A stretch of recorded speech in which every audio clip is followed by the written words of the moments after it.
For the last few months, that's really been the question is, will we do that or not? We've been looking at the Sermon on the Mount, Matthew 5, 6, and 7, where Jesus basically says, here's what I'm offering you, and do you want to follow that? And, he says, I'm calling you into a different way of doing life. And remember, we started off, happy are those, blessed are the poor in spirit, blessed are those who hunger and thirst after righteousness. All that kind of stuff. And we go, yeah, that sounds pretty good. Then he kind of starts going in a little bit deeper on some stuff. And he says, he begins to talk about sexual purity. This is what it's going to look like for followers of Christ. If you follow me, this is what, how you're going to do sexuality. This is what it's going to look like, how you handle your money, because we're not going to store up treasure here on earth. We're going to invest it in kingdom stuff. And my followers are going to be generous people. Told us that we're not going to be judgmental people, which is odd because again, when you think about the church, most people think, oh, pretty judgmental. He says, no, that's not what we're about at all. We don't judge. We're not about that. So he begins to call us into this life that is completely different than what it had looked like in the past. And so now he comes to the point where we got one more weekend here on the Sermon on the Mount. And basically, he's winding it down, but he's kind of ramping it up at this moment. And he locks eyes with everybody, and he says, okay, enough content. Enough for the content. I am going to ask you to follow me. And because where I'm going to go is going to lead to life. And do you want to do that? So let's take a look at Matthew 7, 13 through 14. And so you might not like this verse at all. I got a feeling that this is not, you're not going to like it. You can enter God's kingdom only through the narrow gate. And there it is. You don't like that. I mean, we don't like that word only, right? I mean, really? Only? You can only enter the kingdom through the narrow gate? Well, I thought isn't there a lot of ways to get to heaven? Isn't there, right? Don't all paths kind of lead there? Isn't that, right? As long as you're not a pedophile and an axe murderer. I don't know why axe murderers are worse than just regular murderers, but we really don't like axe murderers. We're just, because that's always like, hey, I'm not an axe murderer. Okay, but that's really bad. Axe murder is really bad, I guess. And so it's like, hey, as long as you're not really, really bad, don't all paths lead to heaven? Isn't there all religions get you there? Can't we just all go to heaven? And that is the convenient kind of, hey, let's just everybody get in. And that's so when he says this, you can enter God's kingdom only through the narrow gate. It really bothers us. The highway to hell is broad, and its gate is wide for many who choose that way. But the gateway to life is very narrow, and the road is difficult, and only a few ever find it. You may be familiar with this song. Maybe you've never heard the words, but you might be familiar with it. You've heard some of the words. Living easy, living free, season ticking on a one-way ride, asking nothing, leave me be, taking everything in my stride. Don't need reason, don't need rhyme, ain't nothing I'd rather do, going down party time. My friends are going to be there too. Yeah, I'm on a highway to hell.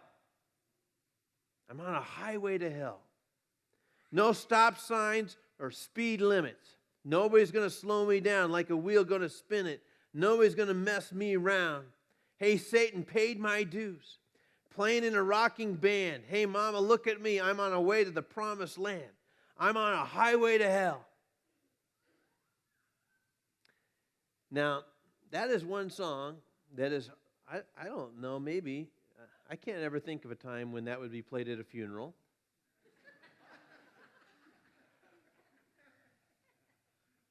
But it's probably appropriate. And I know you're like, whoa, what are you saying? I'm saying Jesus said there's this highway and a lot of people are on it. And it's broad, it's easy, and it's palm tree lined, and it looks so great, and it looks so fun, and it's just like, yeah, and I want to be on that highway. And all my friends are there, and everybody's on that way. And again, at funerals, we don't like to think about that stuff. We don't want to, we're all kind of pretending like, whoa, I think it's going to be okay, right? No axe murder. Okay, good, he's in. No axe murder. All right. And so this is for us, this passage, really bothers us at times. Jesus didn't, this wasn't the only time he said something like this. John 14:6, Jesus told him, I am the way, the truth, and life. No one can come to the Father except through me. No one? John 10:9. I am the gate. Those who come in through me will be saved. Again, I think the implication there is you don't come through me, you're not going to get in. They will come and go freely and find good pastures. He's not one of the doors, he is the door. He's not one of the paths, he is the path. And you must enter through that. And these statements would have enraged the followers, the listeners that day, as well as it will today. People are just like, well, wait a minute. And again, Jesus didn't change course when the critics got louder and said, how dare you and who do you think you are saying that kind of stuff? And even today, people are like, who does he think he is? Making that kind of statement. He's the only way. Well, he thinks he's the Son of God. And that's what a Son of God can do. Now, the only way he can pull off that statement, and anybody can say that. Anybody can make that claim. Hey, I can get you there. I can get you there. I can get you there. But not everybody can deliver on the deal. There will be lots, in fact, we'll learn about this next week, lots of false teachers. There have been a lot of people saying, hey, follow me, follow me, follow me. I'll get you there. But there is only one way, only one person, only one who's been able to say, gonna die, coming back. Gonna die, coming back. Because again, if he didn't do that, right? Doesn't matter. Doesn't matter. Believe whatever you want. But this matters when he goes, gonna die, coming back. Oh, you're back.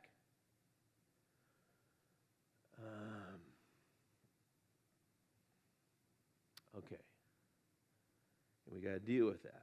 So Jesus said, I'm the narrow gate, and you have to walk through that gate. And again, we have to decide at that moment, is Jesus lying? Is he feeding us a whole bunch of stuff, or is that real? We like the first part, Matthew 5 and 6, most of 7, but now, whoa, I think you might be, what are you doing? You're the gate. You're the way. What? Well, was he lying? It just doesn't make any sense. If he's a truth teller in the first 5, 6, and 7, right? Is he lying to us now? And Jesus lets us know right up front that the road that he is on, and he's calling to, is way different than the road that everybody else is on. The kind of road that looks appealing. It's kind of like a Hakuna Matata road, no sense of sacrifice, very appealing, everybody kicking back, doing whatever they want. It's pretty smooth, it's pretty wide, it's pretty easy. And a contrast with the road that Jesus is calling us on, he said, this road that this path I'm on, it's going to require discipline, it's going to require prayer, it's going to require restraint, it's going to require self-denial, it's going to require giving, it's going to require purity, it's going to require commitment, and there's a massive high price to be paid for this road that we're on. Not that we're doing all these things because we want to get in, but because we're on the road. This is the life he's called us to. And I know some of you are on that road, and it has cost you. It has cost you relationally when you've had to make decisions about who you're dating and who you're going to live with and all that kind of stuff. It's like, well, wait a minute. He's calling me to this life, and I don't want to be on that big road anymore, and this is narrow, and he's called me to this, and it's cost you financially because he said, hey, Christ followers, we're giving people, and we're not stingy. We're not going to like, hey, here's a couple. He's like, no, this is all about resourcing the stuff. And again, Jesus, I think about it when Tony was talking about the giving thing. Do you honestly think that Jesus was in it for the money? Then when he tells these things, he says, if I say this stuff, these women and these givers are going to give me more money. I think he's like, no. We know he was not in it. And again, it's just so amazing to me. And so he says to those of us who are on the path, stay the course. I think he'd lock eyes with us today and say, I know it's cost you. I know it's hard. I know it's painful. Stay the course. I know it looks a lot better and interesting, more fun and dynamic out there, and you're going to want to go on that path, and you're going to want, because everybody else is saying, come on, follow me. Everybody else is saying, follow me. Both paths are going to lead somewhere. The broad path is always going to lead to destruction. The narrow one is going to lead to life. A self-indulgent life is going to lead to destruction. A self-indulgent life will lead you to destruction. Satan loves to deceive us Christians, especially those of us who are carrying heavy loads in the kingdom, elders and staff members and key leaders, into thinking that the carefree life and the casual comfort road is going to lead you to a lot more bliss in your life if you just step off that narrow road for a little while. And occasionally I've been, Satan whispers into my ear saying, Mark, why don't you just cash it in for a little while, pull back a little bit, don't take this stuff so seriously. And especially when you're going through some difficult times or some emotional stuff, and it looks a whole lot easier. It looks a whole lot easier to me than the path I'm on. In fact, the careers out there look a whole lot easier to me than the path I'm on. I'm just thinking, well, I don't want to do this anymore. It's just, come on, it looks a lot easier just out on that path that everybody else is on, and I don't know. And Satan whispers to us, take the easy road. Stop investing all your money. Stop investing all your time. And Jesus wants, before we move on, he says, I know the road that I'm asking you to be on is difficult. And it's more demanding, and it's scary, and it's dangerous. But it will eventually lead you to life, and it will eventually lead you to a life that you will not be able to buy on the planet. You're not going to be able to. And I think some of us here today would go, that's right. I've got boatloads of money somewhere. I'm not telling you where, but I got them, because I don't want the government to know it's offshore. And it's not helping I don't feel any safer. I don't feel any better. I don't feel more fulfilled because I got a lot of money. And Jesus says those who will lose their life for my sake are going to find life, and the narrow path is going to lead you there. And I wonder how many of us really believe that. That really believe that life is better than the other life, or is more, right? And occasionally when we look around, we see a bunch of people doing a lot better than we are, and they're not Christians, and we know, like, what? How come they get, and how come I'm not? And that's understandable. In fact, a guy wrote about it a long time ago in Psalm 73. It says, truly God is good to Israel, to those whose hearts are pure. But as for me, I almost lost my footing. My feet were slipping, and I was almost gone. Why? For I envied the proud when I saw them prosper despite their wickedness. They seem to live such painless lives. Their bodies are so healthy and strong. They don't have troubles like other people. They're not plagued with problems like everybody else. They wear pride like a jeweled necklace and clothe themselves with cruelty. These fat cats have everything their hearts could ever wish for. And again, he's looking around going, it doesn't seem fair. They're not even children of God. They don't even believe in you. They get everything. They're having a good time.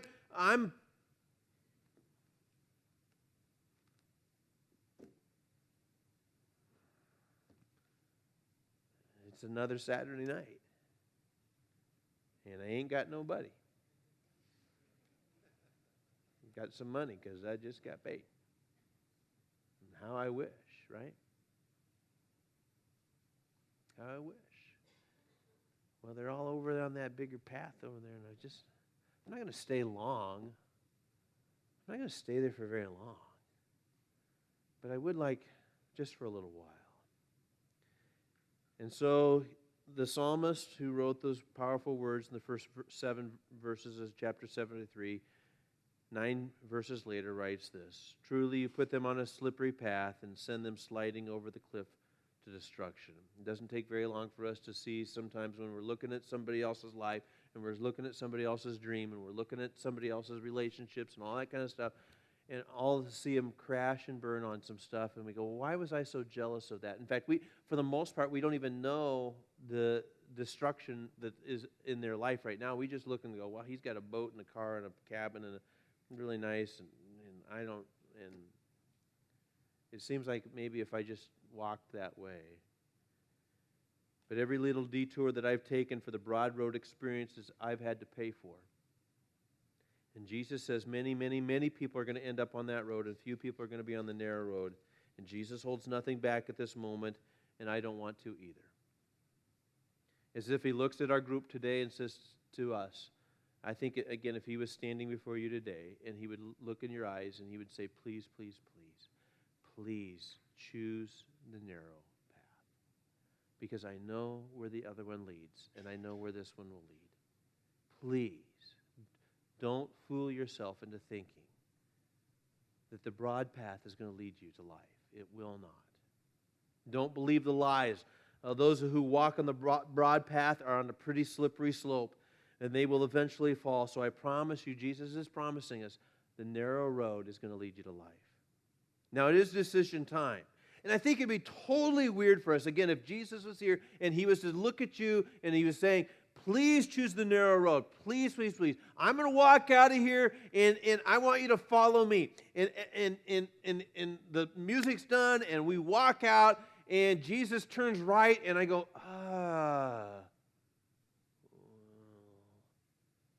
left looks okay to me. In fact, it looks really pretty good to me. In fact, I recognize a bunch of people over there.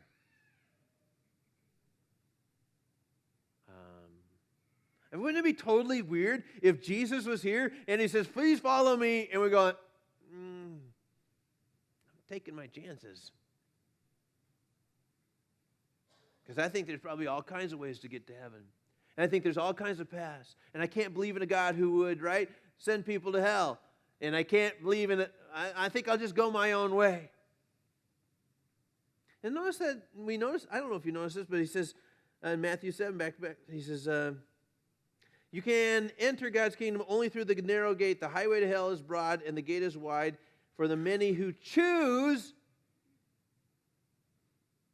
that way. It's a choice we make. I think we'd be foolish not to take him up on the deal. I think we'd be foolish. Right here and right now, we'd sign up and we say, I'm going to go out on that path, and here we go.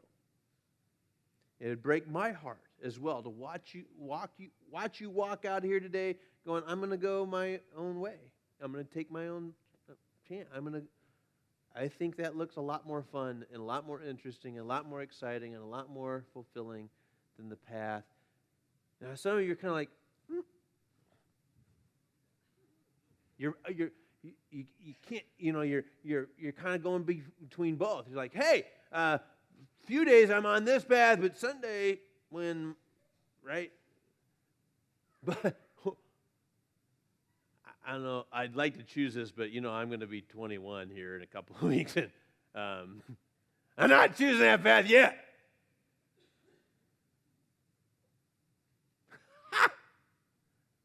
Got the party bus. I'll get on the other path here in a little bit. Or I'm going to be a freshman in college. Are you kidding me? That's fun for me for high school, but I'm going to college. My parents aren't going to be there. And my church isn't going to be there. And my pastor ain't going to be there. In fact, I'm going to unfollow him on Twitter. Because I'm on my own. I like that big path before me.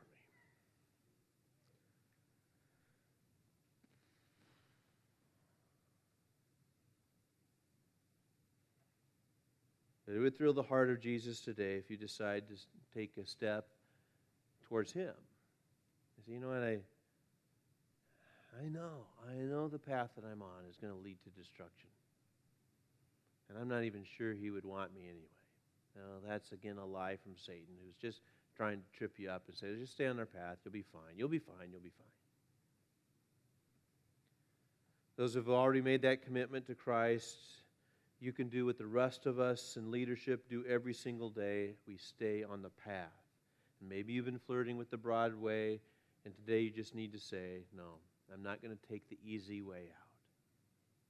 I'm going to follow Jesus no matter what the cost is.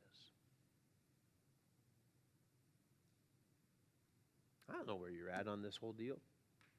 And but maybe today is the day you decide.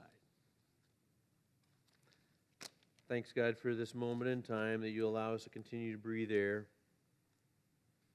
and that we have a chance now to decide.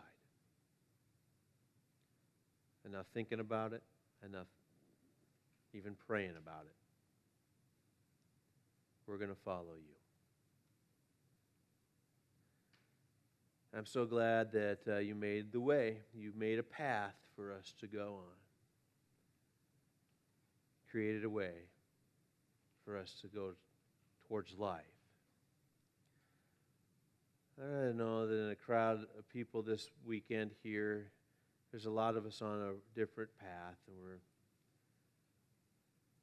some of us are in the middle of the destruction that we've caused because we chose a self-indulgent life, and we just chose our own. But we didn't know any better, and we just did what we felt good and wanted to do, and seemed to make sense at the time, and how we find ourselves in a mess.